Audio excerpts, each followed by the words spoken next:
Iran యుద్ధ ఇంకా ఎన్నాళ్లు సాగుతుంది? దేశ ప్రజలు ఎదుర్కొంటున్న సమస్యలు ఏంటి? వంట గ్యాస్ మంటలు ఇంకెన్నాళ్లు సాగుతాయి? గ్యాస్ అందుబాటులో లేక జనం పడుతున్న బాధలేంటి? తెలుగు రాష్ట్రాలు మాత్రమే కాకుండా దేశంలోని వేర్వేరు రాష్ట్రాలు కూడా ఇవే సమస్యలు ఎదుర్కొంటున్నాయా?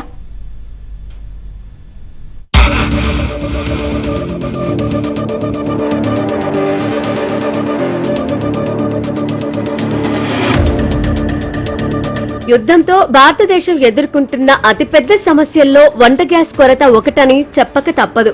భయంతో కొంత, కొరత కారణంగా మరికొంత ఇప్పుడు జనం గ్యాస్ సిలిండర్ల కోసం ఏజెన్సీల దగ్గర బారుడు తీరుతున్నారు. ఏదో విధంగా గ్యాస్ బండను భుజాన వేసుకునే ఇంటికి వెళ్లాలని తపస్సు చేసేవాళ్లు ఉన్నారు. అసలు దేశంలో వంట గ్యాస్ ఇంకెన్ని రోజులు వస్తుందో తెలియక జనం భయపడుతున్న మాట వాస్తవం. ఐవీఆర్ఎస్ కాల్ ద్వారా ఎల్పీజీ సిలిండర్ బుక్ చేసుకున్న వాళ్లకు పక్షం రోజుల ముందు వరకు 24 గంటల్లో సిలిండర్ పంపిణీ జరిగేది. ఇప్పుడు వారమైనా సిలిండర్ రావడం లేదు. ఫోన్ చేస్తే నాట్ వర్కింగ్ అని రికార్డ్ డేట్ సమాధానం వస్తోంది. బుకింగ్ ప్రాసెస్ కాకపోవడం, డెలివరీ కాకపోవడం పెద్ద సమస్యగా మారింది. అదనంగా డబ్బులు చెల్లించేందుకు సైతం జనం సిద్ధంగా ఉన్నప్పటికీ లక్షల మంది కస్టమర్లకు నిరీక్షణ తప్పడం లేదు. ఒకరిద్దరికి మాత్రమే సుదీర్ఘ పోరాటం తర్వాత గ్యాస్ సిలిండర్ చేతికొస్తోంది. एलपीजी सिलेंडर लेके क्यों आता था सर? मेरे को वांटेडली यहाँ पे जो है उसको सता रहे जैसा समझ में आ रहा है। यहाँ पे एजेंसी वाले क्या बोल रहे? फिर कौन भी अवेलेबल में नहीं है आपको यहाँ फिर बोल कोई रेस्पॉन्सिबल है ही नहीं सर, कोई है नहीं। एक आदमी कोई एक ऑपरेटर रहता, अगर कोई जो है इसको हमको रेस्पॉन्स देता तो हम परेशान क्यों होते? आज नहीं कल मिलता बोल तो हम कुछ भी एडजस्ट कर लेते थे। कोई जिम्मेदार ले रहे ही नहीं यहाँ पे, कोई किसी को जिम्मेदारी है ही नहीं। గ్యాస్ కొరతకు రియల్ రీజన్ ఏంటి? దేశ ప్రజలు ఎల్పీజీపై ఎంత మేర ఆధారపడి బతుకుతున్నారు లాంటి ప్రశ్నలు కూడా తలెత్తుతున్నాయి. నిజానికి భారతదేశానికి ఏటా దాదాపు 33 మిలియన్ మెట్రిక్ టన్నుల ఎల్పీజీ అవసరం. గ్యాస్ సిలిండర్ల విషయానికొస్తే ఇది సంవత్సరానికి దాదాపు 235 కోట్ల సిలిండర్లతో సమానమని గుర్తించాలి. అంటే రోజుకు 64 లక్షల సిలిండర్ల పంపిణీ జరుగుతోంది.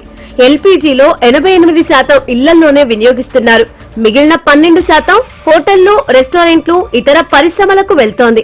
పైగా 60% విదేశాల నుంచి దిగుమతి అవుతోంది. మిగిలినది దేశంలోని చమురు శుద్ధీకరణ కర్మాగారాల నుంచి బయటకు తెస్తున్నారు. అమెరికా ఇరాన్ యుద్ధంతో ఎల్పీజీ సరఫరాకు అంతరాయం ఏర్పడి ప్రస్తుత సంక్షోభానికి కారణమవుతోంది.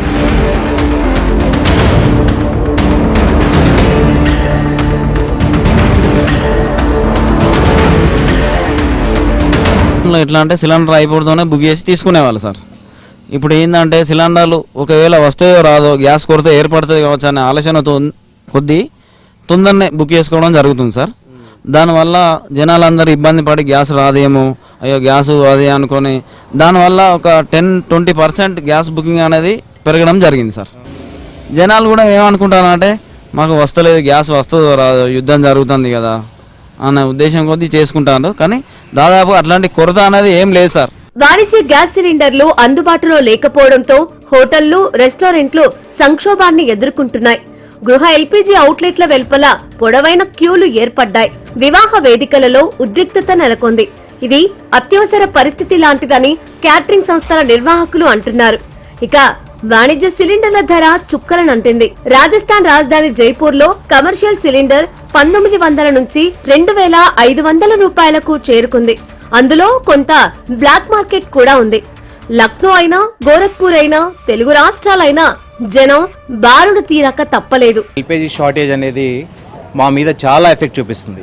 సో మేము ఒక క్యాటరింగ్ సర్వీసెస్ కావచ్చు, ఇక్కడ రెగ్యులర్ బిజినెస్ వల్ల కావచ్చు, ఈ బిజినెస్ చాలా ఇంపాక్ట్ అవుతుంది. ఈరోజు మేము రెగ్యులర్ పంపించే వాటన్నిటి మీద కూడా వాటికి కూడా రెడ్యూస్ చేసి, మెనూలో రెడ్యూస్ చేసేసి, ఏదైతే మనకి గ్యాస్ తక్కువ ఉంటే తక్కువ గ్యాస్ అవసరం లేని వస్తువులని తయారు చేసి పంపించే విధంగా మేము కూడా ప్లాన్ చేసుకోవాల్సి వస్తుంది.